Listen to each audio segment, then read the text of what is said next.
नमोस्तु गुरुदेव, नमोस्तु गुरुदेव, नमोस्तु गुरुदेव।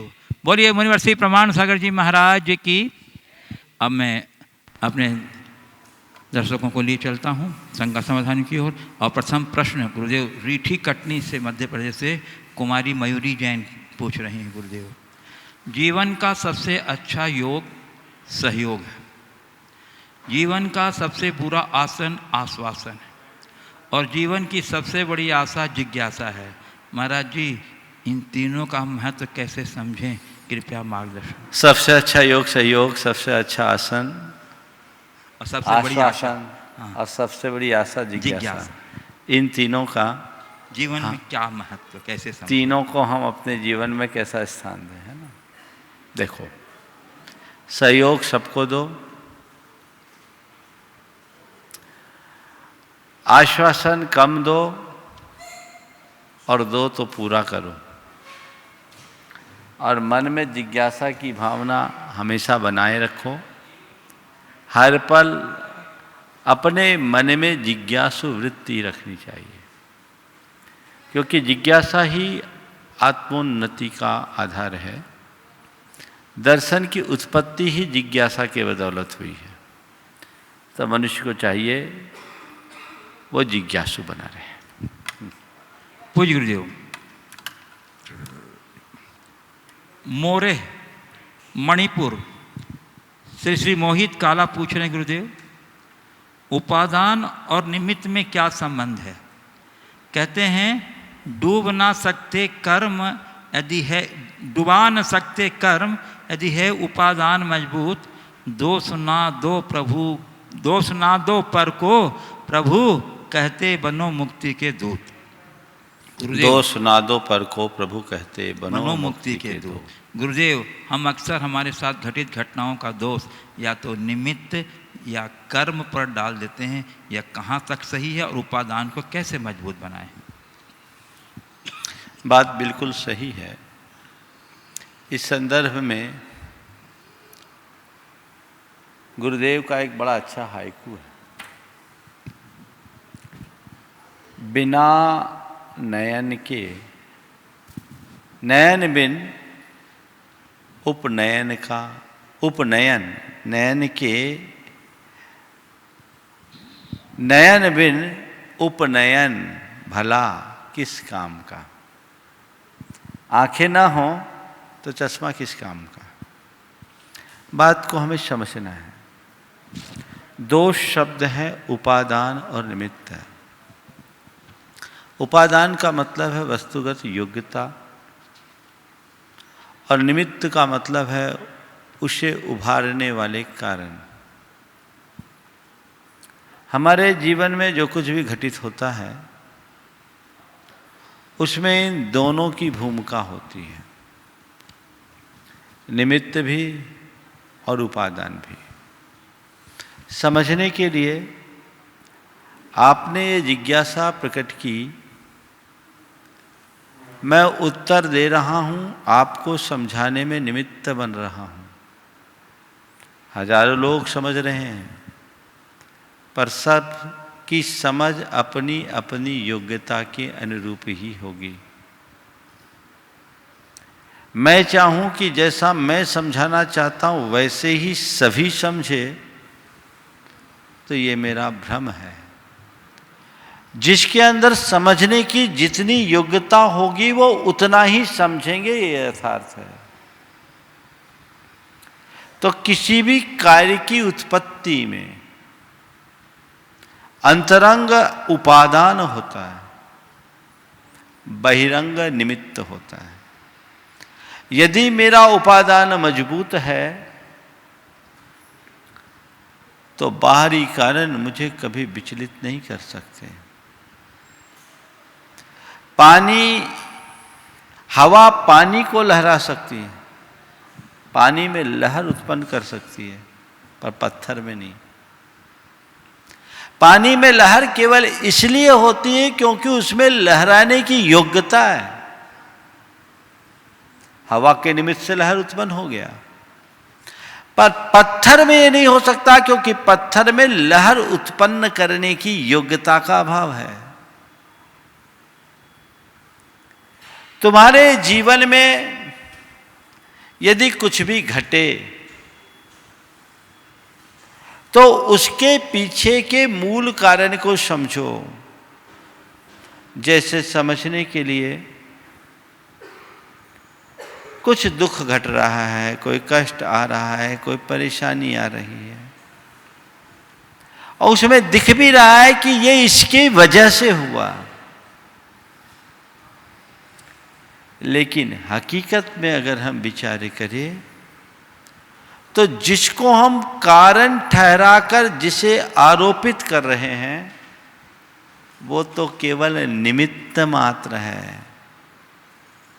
उसके पीछे मूल कारण मेरे भीतर का कर्म है। मेरा जब तक पापोदय नहीं होगा तब तक मेरा कोई बिगाड़ नहीं सकता, और मेरा जब तक पुण्योदय नहीं होगा तब तक मेरा कोई सुधार नहीं सकता। एक बड़ी पुरानी कथा आती है। एक मुनिराज ध्यान में निमग्न थे। एक व्यक्ति उधर से गुजरा। मुनिराज के दिगंबर मुद्रा को देखकर उसके मन में बड़ा गहरा क्षोभ हुआ। उसने महाराज को ढेर सारी गालियां देना शुरू किया।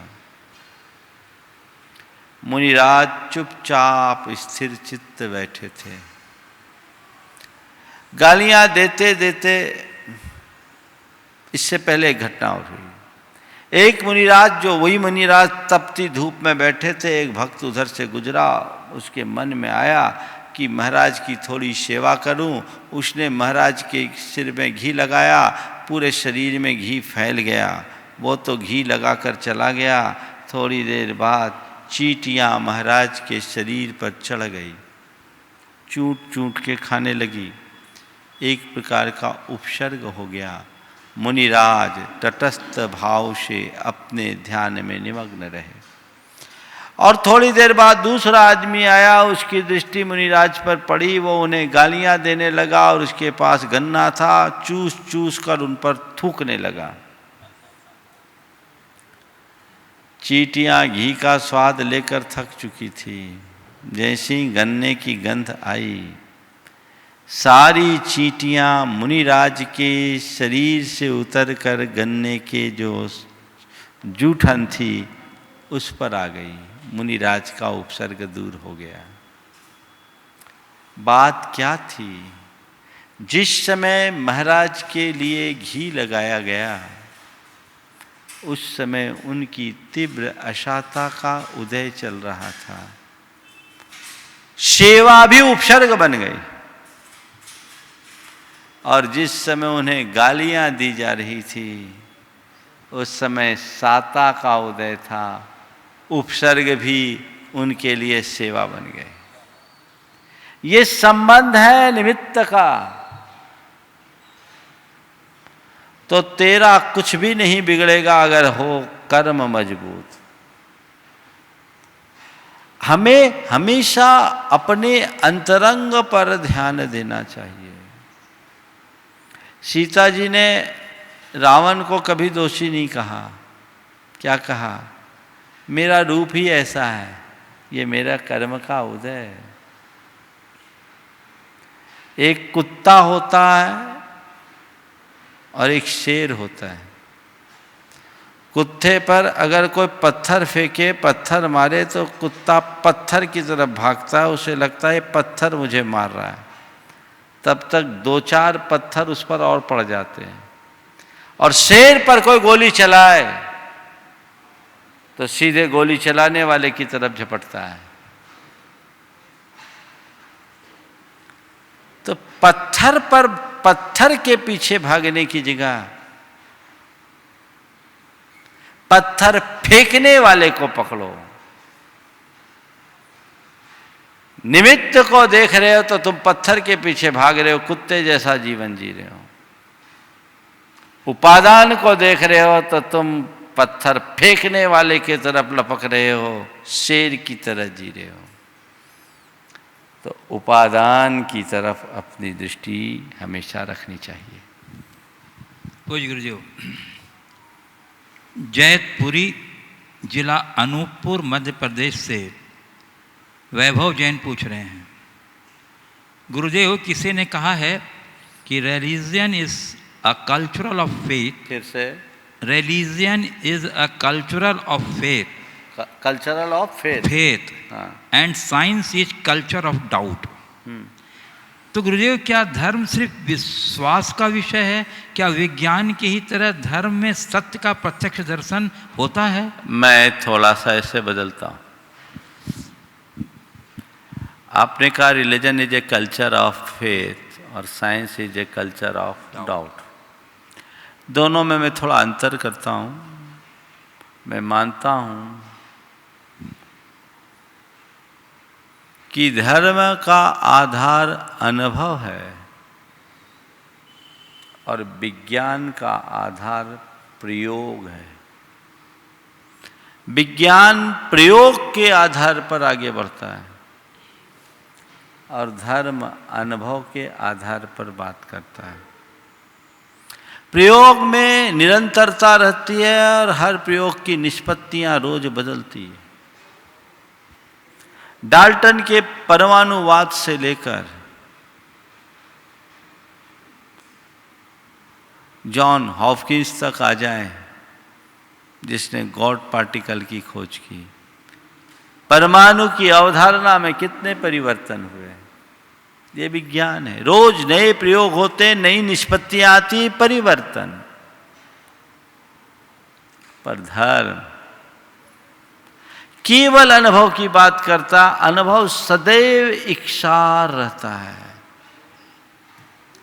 गुड़ खाने से मुंह मीठा होता है तो होता है। आज भी, आज से अनंत काल पहले भी और आने वाले अनंत काल के बाद भी जो मीठा है वो मीठा ही रहेगा। इसलिए अनुभव कभी बदलता नहीं और प्रयोग कभी स्थिर नहीं रहता। दोनों में मौलिक अंतर हमें समझकर चलना चाहिए। पूज्य गुरुदेव, कटनी मध्य प्रदेश से धर्म प्रभावना समिति कटनी के निदेशक श्री सेठ सुभाष जी जैन कह रहे हैं, पूज्य गुरुदेव, जिस धागे में गांठ न हो वही धागा सिल सकता है, लेकिन लोग ज्ञान भी पाना चाहते हैं और गांठें भी रखना चाहते हैं। तो गुरुदेव, ऐसा ज्ञान हमारे क्या काम आ सकता है? क्या 2 हाथों में लड्डू लेकर हम पा सकते हैं? न भूतो न भविष्यति। बिल्कुल यथार्थ है। अगर धागे में गांठ हो तो किसी काम की नहीं है, सीने में नहीं आ सकती। ज्ञान पाना चाहते हो, जीवन को आगे बढ़ाना चाहते हो, तो तुम्हें चाहिए कि अपने मन की गांठें खोलो। मन में यदि किसी भी प्रकार का पूर्वाग्रह अगर बैठा है तो मान करके चलना, ये हमारे जीवन विकास का रोड़ा है। हमें इनसे बाहर निकलना होगा, इनसे मुक्त होने की आवश्यकता है। तभी हम अपने जीवन को बेहतर बना सकेंगे और सफल हो सकेंगे। पूज्य गुरुदेव, बिनौली बागपत उत्तर प्रदेश से श्री नितिन जैन कहते हैं, महाराज श्री, अगर कोई ऊपरी बाधा अर्थात व्यंतर बाधा से ग्रसित हो तो जैन धर्म में ऐसी बाधा से बचने का क्या उपाय है? महाराज श्री, अगर कोई व्यक्ति डॉक्टरी इलाज के बाद भी ठीक नहीं होता है तो लोग कहते हैं कि इसे कोई ऊपरी बाधा है। तो महाराज श्री, हमारे जैन धर्म में क्या ऐसी कोई व्यवस्था है जिससे यह पता लगाया जा सके कि यह रोग डॉक्टरी है या ऊपरी बाधा है? देखिए, जितनी भी ऊपरी बाधा संबंधी बातें आती हैं, मेरे अनुभव के अनुसार वो सब कहीं ना कहीं साइकेट्रिक होती है। वे सब मनोकायिक बीमारियां होती हैं और लोग वहम पाल लेते हैं ऊपरी बाधा के रूप में और उसके लिए तरह तरह के उपाय करते हैं। किसी को कहीं कुछ निमित्त मिल जाने से लाभ मिल जाए तो वे उसके पक्षधर हो जाते हैं। मेरा अनुभव तो यही बताता है कि जब कभी ऐसा कुछ दिखे तो हमें उनकी मानसिक चिकित्सा करनी चाहिए और बिना किसी झाड़ फूंक के हम मानसिक चिकित्सा के बल पर भी व्यक्ति को ठीक कर सकते हैं। उसके लिए बड़े कुशलता से काम करने की ज़रूरत है। ऐसे अनेक प्रसंग है मेरे सामने, पर अभी सुनाने का अवकाश मुझे नहीं है। लेकिन मैं इन सब बातों पर तनिक भी विश्वास नहीं करता, क्योंकि ये सब विश्वास हमें कमज़ोर बनाता है। हमें कर्म सिद्धांत का दृढ़ सिद्धानी होना चाहिए, तत्व की व्यवस्था को समझ करके चलना चाहिए। इस तरह की बाधाएं प्रायः मन से संबद्ध होती है और ऐसी ऐसी हरकतें और प्रवृत्तियां दिखती है मानो सब कुछ सही लग रहा हो, लेकिन वैसा वो होता नहीं है। एक प्रसंग जरूर सुनाता हूँ। बहुत पुरानी बात है, मैं भोपाल में था। एक युवक मेरे पास आता था, सुबह से हमारी किरचर्या से जुड़ा हुआ था, कुछ दिन से आ नहीं पा रहा था। एक दिन आकर के मैंने उससे पूछा क्या बात है, आजकल आते नहीं हो? तो कहा महाराज जी बहुत परेशानी में हूँ, घर में बहू को कुछ ऊपरी बाधा हो गई है, वो रात भर सो नहीं पाती, बहुत चिल्लाती है, हम भी इसलिए उठ नहीं पाते। महाराज जी को उपाय बताइए। बोले भाई ऐसा कुछ होता नहीं है। उन दिनों मुझे इस सब कार्यों को समझने की बड़ी गहरी रुचि भी थी। हमने कहा एक काम करना, तो लेके आना, मैं देखता हूँ। लेकर आया,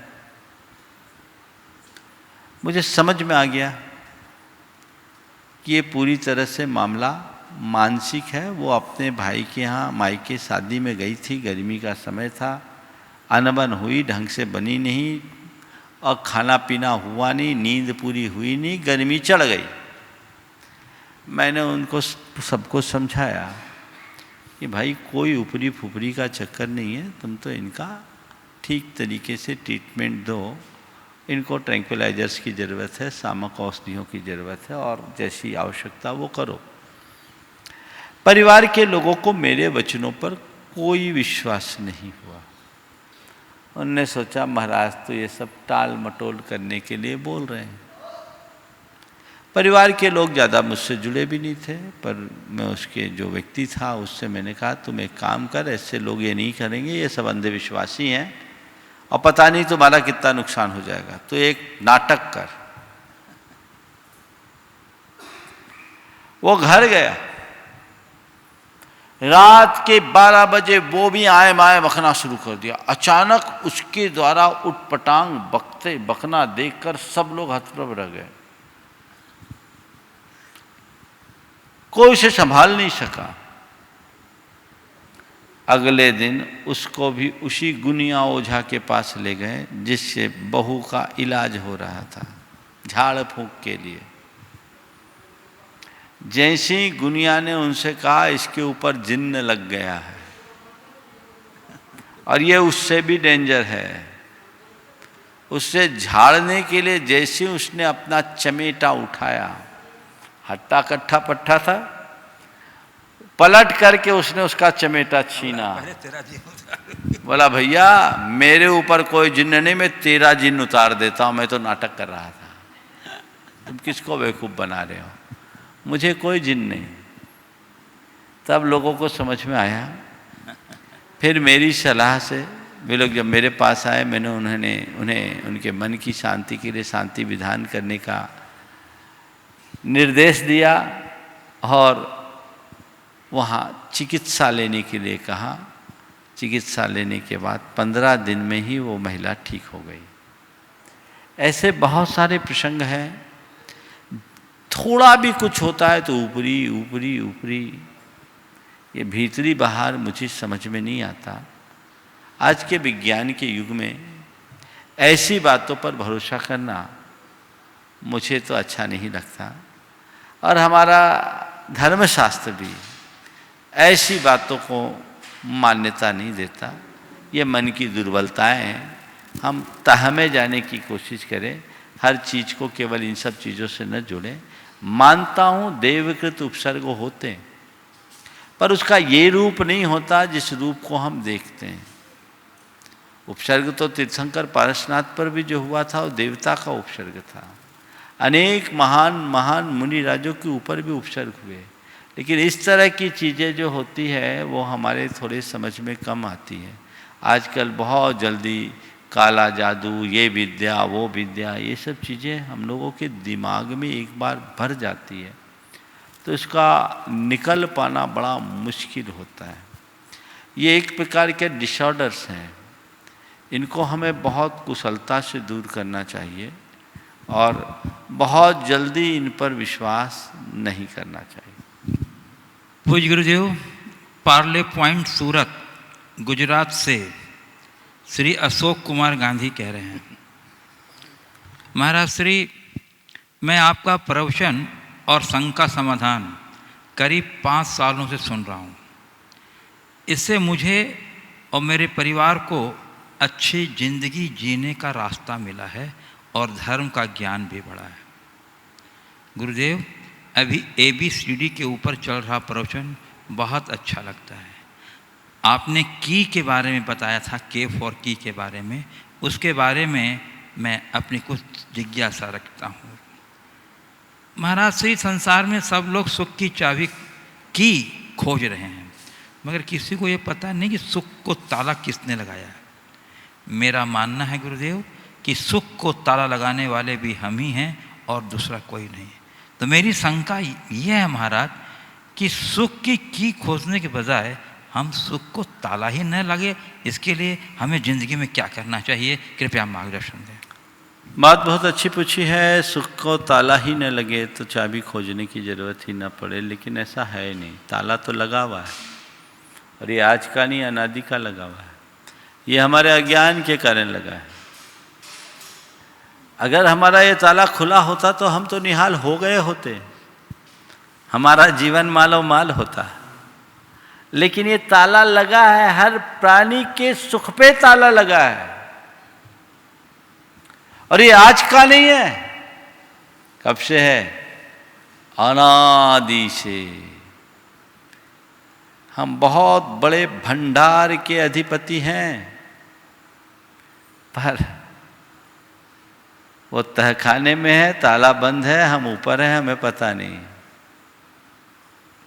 जब तक वो चाबी हमारे हाथ में नहीं आएगी, ज्ञान की चाबी, समझ की चाबी,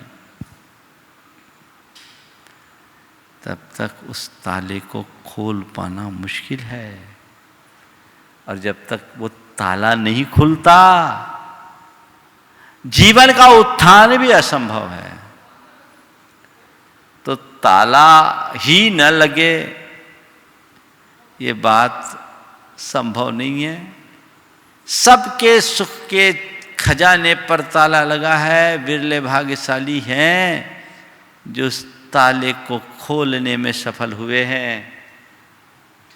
बस इतनी सावधानी रखो कि एक बार खोल लिए तो दोबारा बंद ना हो, और कदाचित बंद करना भी पड़े तो चाबी अपने पास रखो, तब जीवन धन्य हो।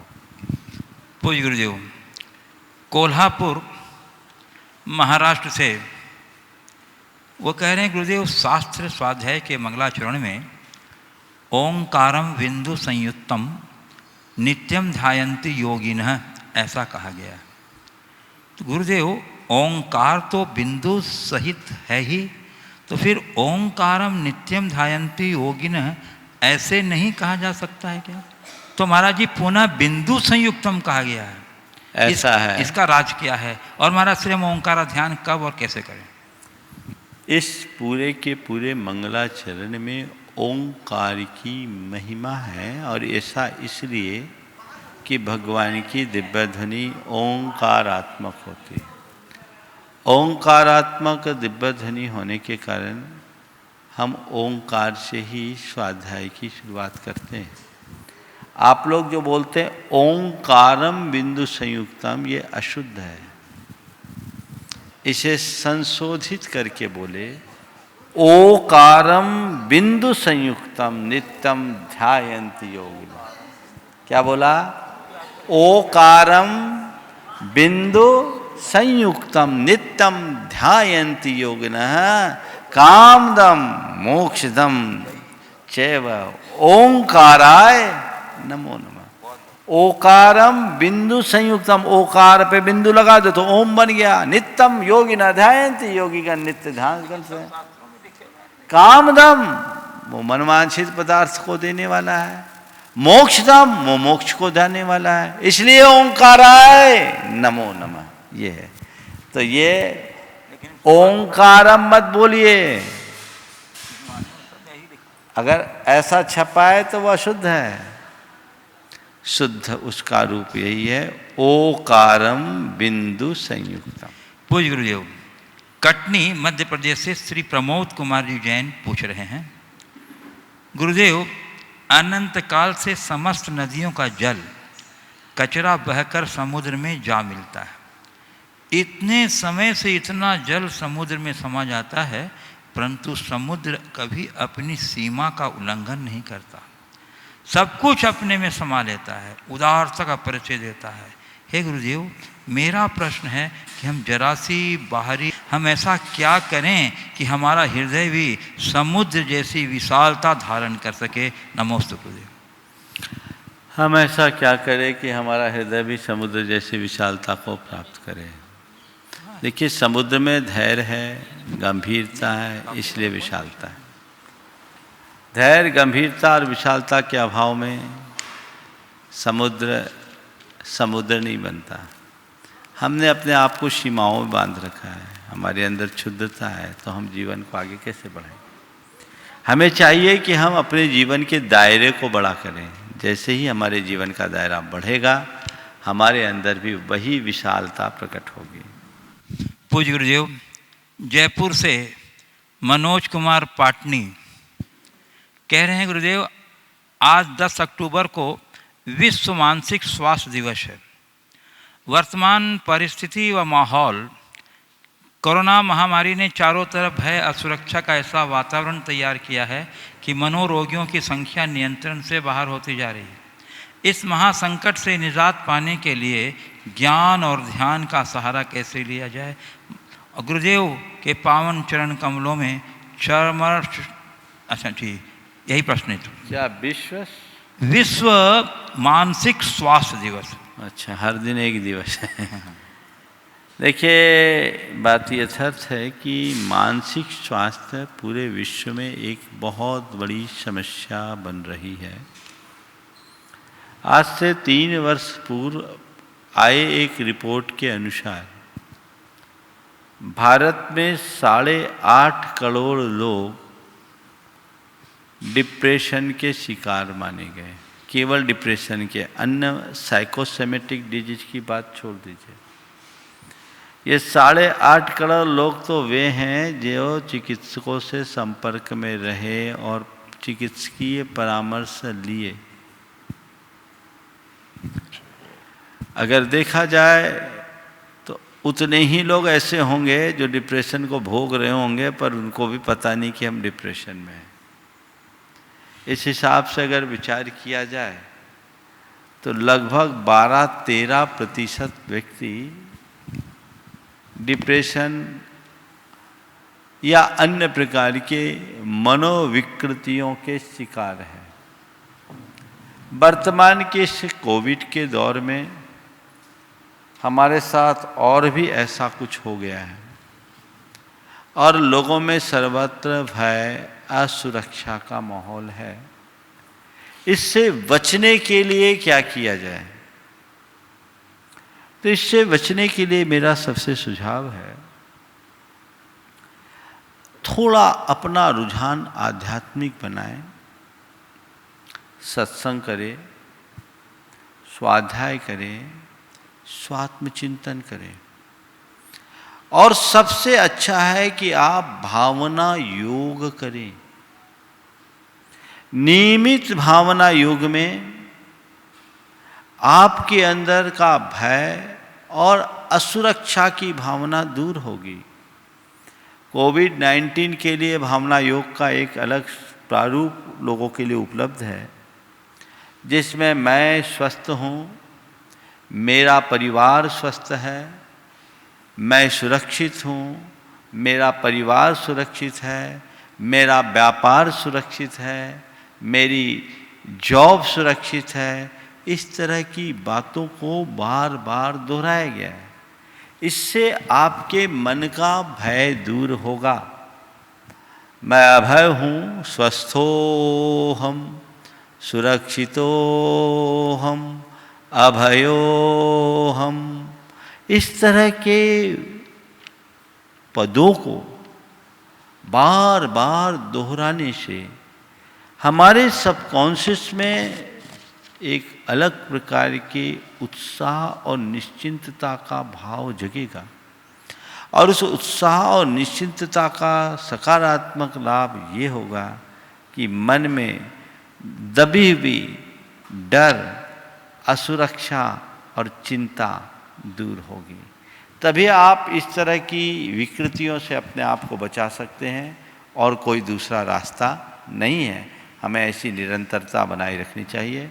एक छोटा सा 5-5 मिनट का है, सुबह उठ कर के भी आप भावना योग कर सकते हैं, रात में सोने के समय भी 5 मिनट कर सकते हैं। ये भी आपको तरोताज करेगा, अपने आप को आप ऊर्जा से भरेंगे। अब आवश्यकता और अपेक्षा केवल इतनी है कि आप इनका नियमित प्रयोग करें।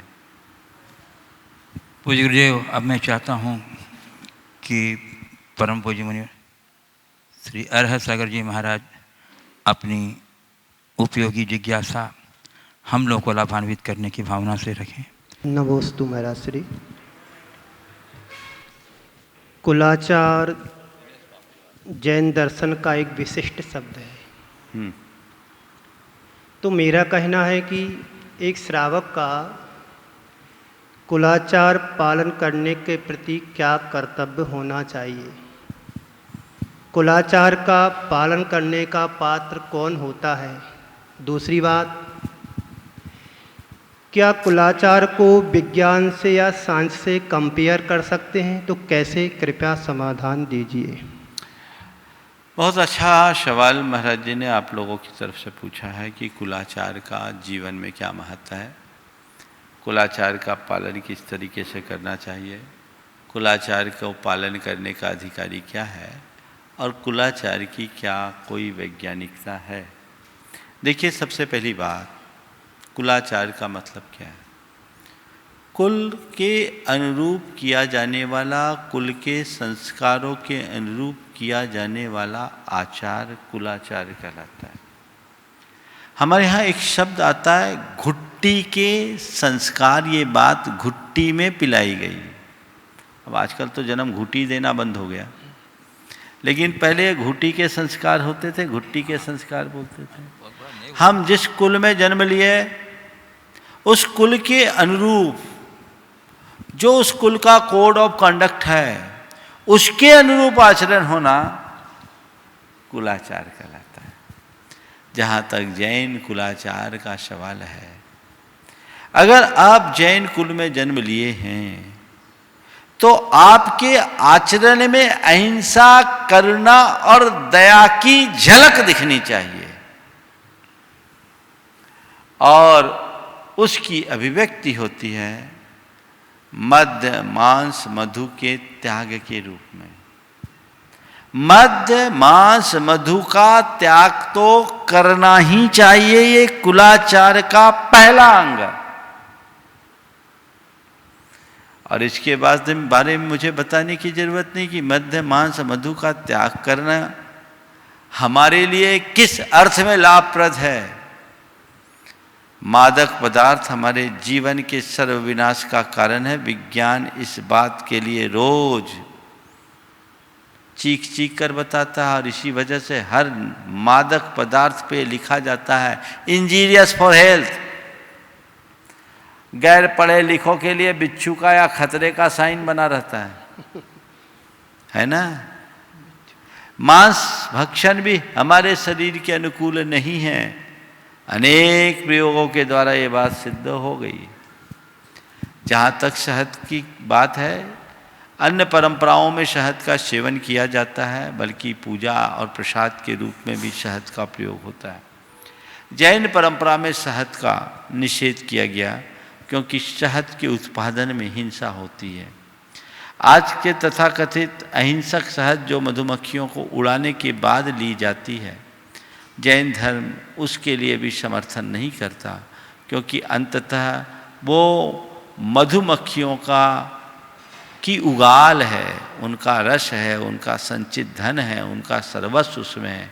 ये लेने का हमें अधिकार नहीं है, और उसके आश्रित अन्य सूक्ष्म जीव भी वहाँ हो सकते हैं।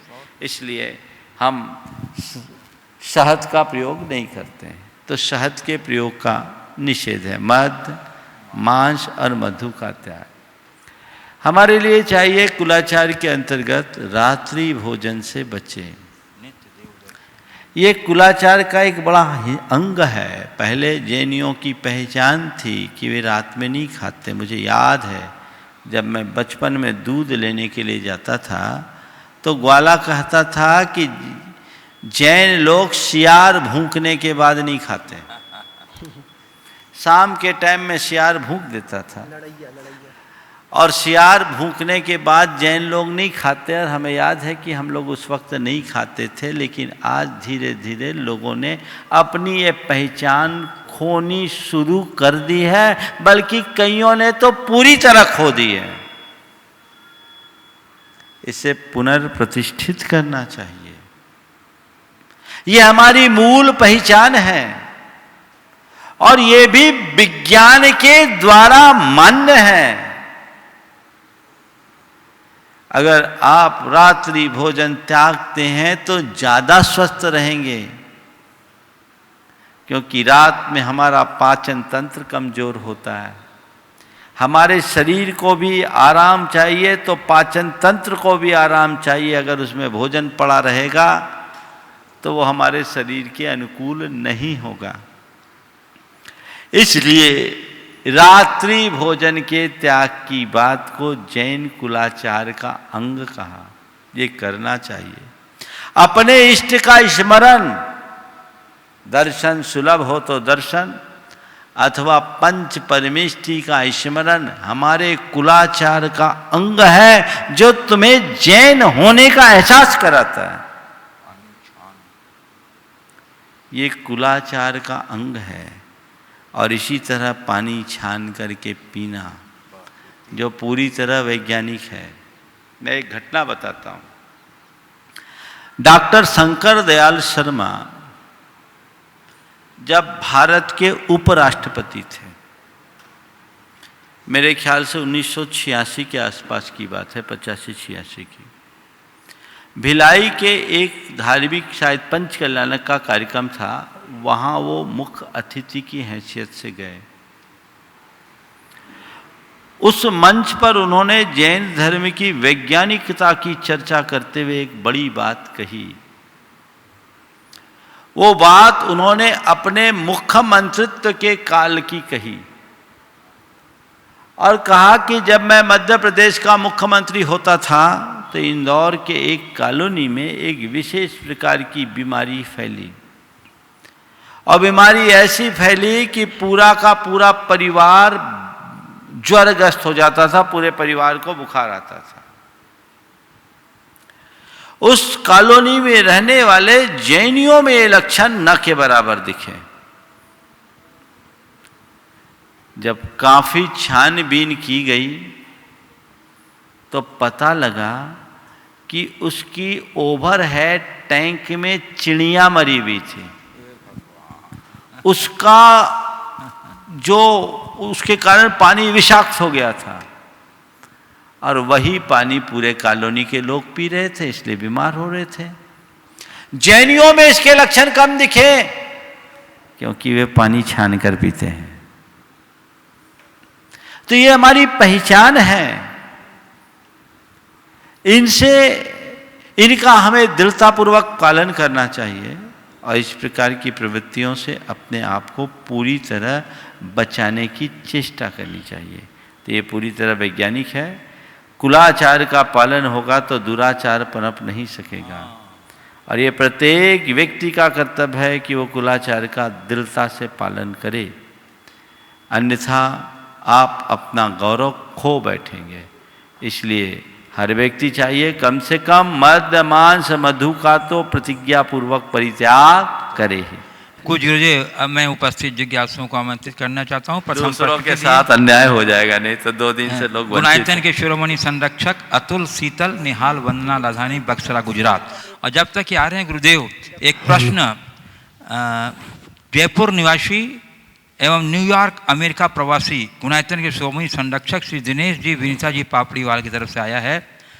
कह रहे हैं गुरुदेव, कहा जाता है परमात्मा की तस्वीर लगाओ मन के कक्ष में, फिर सारे फैसले होंगे आपके पक्ष में। क्या बात है, परमात्मा की तस्वीर लगाओ मन के कक्ष में तो फिर सारे फैसले होंगे आपके पक्ष में। परंतु गुरुवर संसार में मनुष्य अपनी आवश्यकता के अनुसार तस्वीर बदलते रहते हैं। वह कार्य न होने पर परमात्मा पर दोषारोपण करते हैं। गुरुवर, ऐसे मनुष्यों को क्या कहा जाए? ऐसे मनुष्यों को कहेंगे मौका परस्त, मतलबी, मक्कार, धोखेबाज, और क्या कहेंगे। बात सही है कि परमात्मा की तस्वीर लगा लो अपने मन के कक्ष में तो सभी फैसले होंगे अपने पक्ष में। पर पहले हम तस्वीर तो लगाएं। हमारा मन का कक्ष खाली हो तब तो वो तस्वीर टांगे। अभी मन के कक्ष में तो तुमने न जाने किसकी किसकी तस्वीरें टांग रखी है। उन सबको उतारना पड़ेगा, पहले मन को साफ करना पड़ेगा। एक बार अगर परमात्मा की तस्वीर को तुमने लगा लिया तो फिर तुम्हें कहीं भटकने की नौबत नहीं आ सकेगी। और जो लोग अवसर के अनुरूप तस्वीरें बदलते हैं उनकी तकदीर कभी नहीं संभलती। श्री अतुल शीतल निहाल बन्ना लहरी बस गुजरात, उस बात तैयार रहेंगे। कुमारी जिया जैन कटनी। गुरुदेव के चरणों में मेरा बारंबार नमोस्तु नमोस्तु नमोस्तु।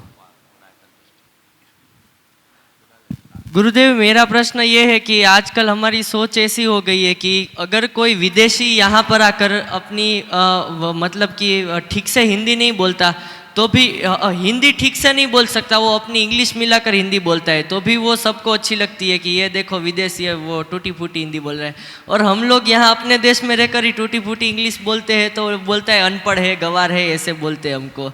तो गुरुदेव, हमारे जीवन में इंग्लिश का कितना होना चाहिए? देखिए, भाषा जितनी बन सके उतनी सीखिए। मनुष्य को जब तक अवसर और अनुकूलता हो अधिक से अधिक भाषा सीखनी चाहिए।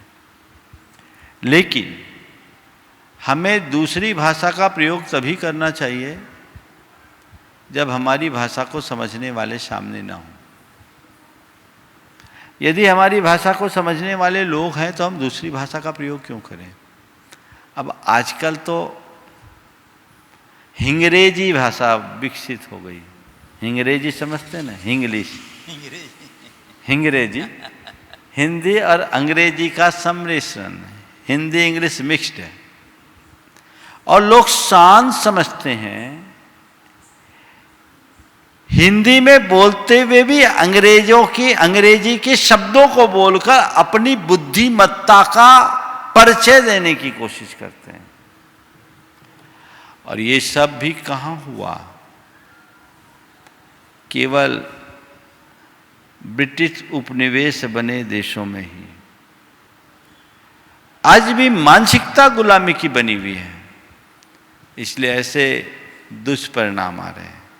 हमें इनसे बचना चाहिए और अपनी भाषा का प्रयोग करना चाहिए, उसका गौरव होना चाहिए। हाँ, यदि सामने वाला हमारी भाषा न समझे तो और हमें उसकी भाषा आती हो तो उस भाषा का प्रयोग करना चाहिए। कुमारी जिया जैन कटनी तो तैयार रहेंगे। श्रीमती शशि कांता जैन गंज बासौदा।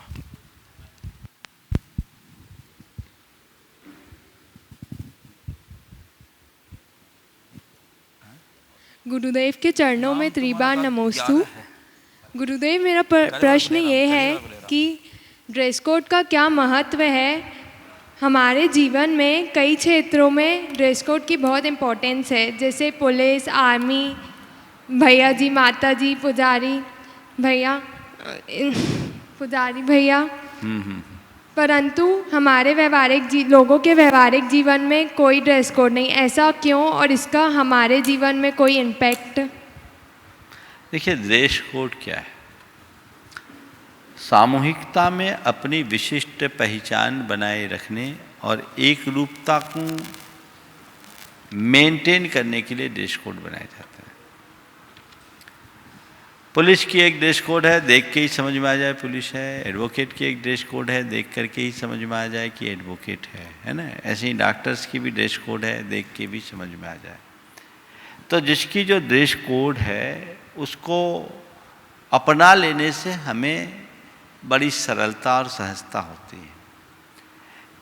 आम जीवन में इस तरह का कोड लागू नहीं हो सकता, वो व्यवहारिक नहीं है, क्योंकि हम हर व्यक्ति को एक व्यवस्था से नहीं बांध सकते। लेकिन आम व्यक्ति भी जब किसी ऐसे सामूहिक कार्य में जुड़ता है तो उसे उस ड्रेस कोड का पालन करना पड़ता है। तो उसके प्रति उसकी श्रद्धा होनी चाहिए, जिम्मेदारी होनी चाहिए, तब बचेगा। नमस्ते। श्रीमती शशिकांता जैन, गंज बासौदा, और उसके बाद कह रहे हैं कुमार अनिमेश जैन, कटनी।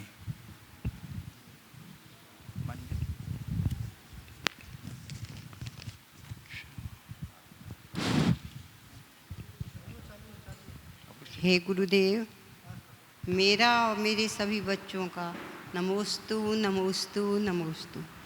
गुरुदेव, साधना और साधनों पर अवलंबित भाव है या भावना पर? साधना को निर्दोष एवं उग्र से उत्तर बनाने का क्या उपाय है? साधना साधनों पर अवलंबित भाव है या भावना पर? आपने नीचे क्या पूछा? साधना को उग्र से उग्रतर बनाने के लिए क्या बोला? माइक पे तो बोलो, तब तो सुनूंगा। साधना को निर्दोष एवं उग्र से उग्रतर बनाने का क्या उपाय है? साधना को निर्दोष एवं उग्र से उग्रतर बनाने का क्या उपाय? उग्र से उग्रतर बोलो ना। हाँ, देखिए, साधना का संबंध साधनों से नहीं, भावना से है। जब तक हमारी भावना साधना से नहीं जुड़ेगी तब तक हम साधना के क्षेत्र में आगे नहीं बढ़ सकते। और साधना को उग्र करने की जगह प्रखर बनाओ। प्रखर से प्रखरतर बनाने के लिए हमें चाहिए कि हम अपनी निष्ठा को गहरी बनाएं, संकल्प शक्ति को जगाएं। चलिए, अनिमेश जैन, कटनी। उसके बाद तैयार रहेंगी अंजू जैन। गुरुवर के चरणों में मेरा बारंबार नमोस्तु नमोस्तु नमोस्तु। गुरुदेव, कहा जाता है कि जो व्यक्ति सच्चाई के रास्ते पर चलता है उसके जीवन में परेशानी जरूर आती है, लेकिन उसकी नाव नहीं डूबती है। तो गुरुदेव, सच्चाई के रास्ते पर कई बार अच्छे काम के लिए झूठ बोलना पड़ता है, तो क्या झूठ बोलने पर भी नैया नहीं डूबेगी? और कदाचित गुरुदेव नैया नहीं डूबे पर हम नहीं डूबे, इसके लिए क्या करें? भाई, सच्चाई के रास्ते पर चले हो तो सच्चाई का आलम्बन लो। झूठ ले रहे हो तो नैया डूबे, इसका मतलब झूठ बोलने का मतलब उस नाव में छेद कर दिया। अब छेद कर दिया तो पानी तो भरेगा, डूबने का खतरा है। अगर छेद बड़ा हो गया तो बड़ा मुश्किल है। इसलिए मनुष्य को सच्चाई के पथ पर ईमानदारी से चलना चाहिए, तभी वो अपने आप को बचा सकेगा। हाँ, श्री अंजू जैन, गुणायतन ट्रस्टी एवं प्रामाणिक समूह की सक्रिय सदस्य। और उसके बाद तैयार रहेंगे श्री रविंद्र जी जैन, गुणायतन ट्रस्टी। नमोस्तु गुरुदेव, नमोस्तु नमोस्तु। गोपाल, अच्छा गुरुदेव, जैसे दान देने में उत्तम, मध्यम और जघन्य का बताया है कि 10%, 16% और 25%। तो गुरुदेव, चारों पुरुषार्थों में हमें अपने समय को कैसे डिवाइड करना चाहिए? चारों पुरुषार्थों में अपना समय को डिवाइड नहीं करना चाहिए। 24 घंटे चारों पुरुषार्थ होना चाहिए। इसको समझिए, हमने क्रिया को पुरुषार्थ मान लिया, जबकि यथार्थ हमारी विचारधारा है पुरुषार्थ। जैसे धन अर्जन करते समय भी धर्म हो, वो क्या है? नीति और न्याय के साथ धनार्जन। ऐसा ना हो कि हम अर्थ पुरुषार्थ कर रहे तो केवल पैसा कमाए धर्म भूल जाएं। धर्म वहाँ भी होना चाहिए। काम पुरुषार्थ कर रहे हैं, इसका मतलब नहीं कि हम काम में पागल हो जाएं। काम पुरुषार्थ का मतलब तभी है जब काम के साथ धर्म जुड़े, यानी उसमें भी संयम और मर्यादा हो। और धर्म पुरुषार्थ तो हम कर ही रहे हैं। तो गृहस्थों के 4 पुरुषार्थ नहीं, 3 पुरुषार्थ है, धर्म, अर्थ और काम। तीनों में संतुलन बनाया, अर्थ और काम पर धर्म का नियंत्रण रखे। धार्मिक क्रियाएं करे तब तो धर्म हो ही, अर्थोपार्जन और काम के आश्रय में भी उनका धर्म जुड़ा रहे। नमस्ते श्री रविंद्र जैन यूनाइटेड ट्रस्टी भोपाल, और उसके बाद तैयार रहेंगे Shri Mukesh Kirti Jain metro Delhi United trustee. नमोस्तु प्रभु, नमोस्तु प्रभुवर। भोपाल जैन समाज की तरफ से आपको सादा सादा नमोस्तु प्रभुवर। भारत जी ये पूछना चाहते हैं कि भावों की तारतम्यता को गुणस्थान कहते हैं। हम श्रावकों को भावों की शुद्धि करने के लिए क्या करना चाहिए? थोड़ा माइक से बोलो अच्छे से। भावों की तारतम्यता को गुणस्थान कहते हैं। हम श्रावकों को भावों की शुद्धि के लिए क्या करना उचित है? कृपया मार्गदर्शन दें। बिल्कुल, भाव शुद्धि को बनाए रखने के लिए भावों को अशुद्ध करने वाले कारणों से प्रथमतः बचना चाहिए। दूसरे क्रम में ऐसे आलम्बन लेना चाहिए जिससे हमारी भाव विशुद्धि बढ़े। निरंतर स्वाध्याय, सत्संग, चिंतन, सामायिक, ये हमारी जितनी भी धार्मिक क्रियाएं हैं उन सब का प्रयोजन भाव शुद्धि ही है। और भावना योग साथ में कर ले तो आपकी भाव विशुद्धि निश्चित बढ़ेगी। भाव तो पल पल बदलते रहते हैं महाराज जी। बदलते हैं तो उसके लिए संस्कार करो, भाव बदले। हवा पल पल चलती है, पर दूषित हवा ना हो, शुद्ध हवा हो, ये तो हम कर सकते हैं ना। तो उसके लिए क्या करते हैं? एयर फ्रेशर लगाते हैं ना। तो ये जितने भी धार्मिक क्रियाएं वो एयर फ्रेशर का काम करें। United trustee Shri Mukesh Kirti Jain metro Delhi. ओम नमोस्तु भगवान।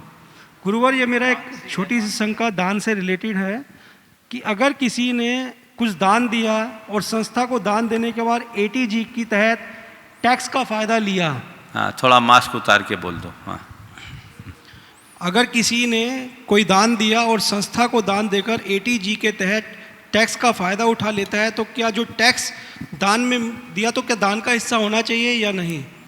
क्योंकि उसने 5 लाख रुपए का दान बोला और टैक्स में सेविंग कर ली ATG के तहत काफ़ी, तो वो क्या? देखिए, उसने जो टैक्स में सेविंग की है वो सरकार की नीतियों का पालन किया। हाँ जी। और वो दान की योजना ही, प्लानिंग ही इस आधार पर किया कि मैं ऐसा करता हूँ तो मुझे इतना टैक्स रिबेट मिलेगा, मेरी इतनी बचत हो जाएगी। तो वो उसको बचत हुआ है तो बचत का हकदार है, उसमें कोई दोष नहीं। हाँ, लेकिन ये मानना कि 5 लाख दिया और ATG का फ़ायदा लेकर 5 लाख में कितना 50% का फ़ायदा होता है। 50%। मान लीजिए उसको लाख रुपए की टैक्स बच गई, तो अब उसका 4 लाख का ही दान का पुण्य जाएगा, क्योंकि दान तो उसने 4 ही लाख। तो इसका मतलब देना चाहिए। अब वो कोई दिक्कत नहीं, ऐसा नहीं है। अब आपको टैक्स भी और दे दीजिए 1 लाख रुपया एक्स्ट्रा, जो बच रहा उसको तो और दे दीजिए। पर चूंकि कुछ ऐसे प्रोविजंस हैं, टैक्स रिबेट लोग लेना चाहते हैं, क्योंकि अगर आपने 5 लाख रुपया दिया तो उस 5 लाख को भी आपकी कमाई में जोड़ा जाएगा, तो 1.5 लाख तो सीधा टैक्स आपका ऐसे जा रहा है। हाँ जी। तो लोग करें क्या? फिर हिम्मत नहीं जुटा पाते। तो सरकार की नीतियों के अनुरूप यदि कोई ऐसा करता है तो कोई दोष नहीं है। इसे निर्माल्य मत कह देना कि हमने 5 लाख रुपया दान दिया। दिया तो तुमने उतना ही ना, तुमको बेनिफिट मिला और वो तुम्हारी प्लानिंग में। नमस्ते। श्रीमती शशि जैन कटनी, और उसके बाद तैयार रहेंगी श्रीमती सुनीता अरविंद राजा जबलपुर। गुरुदेव, कृषि विकास परिवार की ओर से नमोस्तु नमोस्तु नमोस्तु। हे गुरुवर, मंगल भावना में एक पंक्ति आती है, राजा प्रजा सभी का मंगल, धरा धर्ममय हो। तो गुरुदेव, हम लोगों का जीवन तो धर्ममय हो सकता है, पर इसका धरा धर्ममय हो, इसका क्या वो? धरा यानी पूरी धरती धर्ममय हो, धरा धर्ममय हो, धरती धर्ममय हो, यानी हर जगह धर्म। और इसका संबंध राजा प्रजा से किस प्रकार? राजा प्रजा सभी का मंगल मतलब शासक और जो शासित है सबका, जितने हैं शासन प्रशासन में जुड़े उन सब का, और हम सारी जनता का। नमोस्तु। श्रीमती सुनीता अरविंद राजा यूनाइटेड ट्रस्टी जबलपुर। ओम जल्दी।